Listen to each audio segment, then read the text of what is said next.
माजी केंद्रीय मंत्री शरदचंद्र पवार यांच्या वाढदिवसानिमित्त पंढरपुरात राष्ट्रवादी काँग्रेस शरद पवार गट अनिल सावंत यांच्यातर्फे विठ्ठलास महाआरती आणि कार्यकर्ते आणि भाविकांसाठी मिष्टान्न भोजन देण्यात आले। यावेळी राष्ट्रवादी काँग्रेसचे पदाधिकारी उपस्थित होते। देशाचे नेते आदरणीय शरदचंद्रजी पवार साहेब यांच्या वाढदिवसानिमित्त दरवर्षीप्रमाणे पंढरपूरमध्ये याही वर्षी महाविकास आघाडीने घटक पक्षांच्या आणि राष्ट्रवादी काँग्रेस पक्षाच्या वतीनं विविध कार्यक्रमांचं आयोजन केलं आहे। आज दिवसभर संपूर्ण शहर आणि तालुक्यात मतदारसंघात सर्वत्र अनेक कार्यक्रमांचे आयोजन आहे।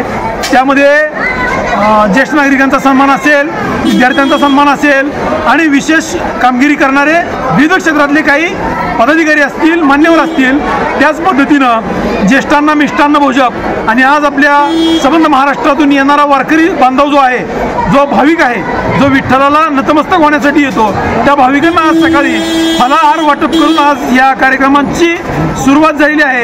येणाऱ्या काळात श्री विठ्ठल रुक्मिणी चरणी आमची एकच प्रार्थना सर्वांची, या देशाच्या जनता राजाला उदंड दीर्घायुष्य लाभो आणि शतकपूर्ती हो, हीच आजच्या निमित्तानं आम्ही सर्वांनी महाआरती करून प्रार्थना केली।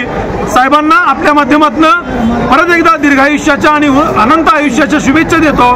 जय हिंद, जय राष्ट्रवादी।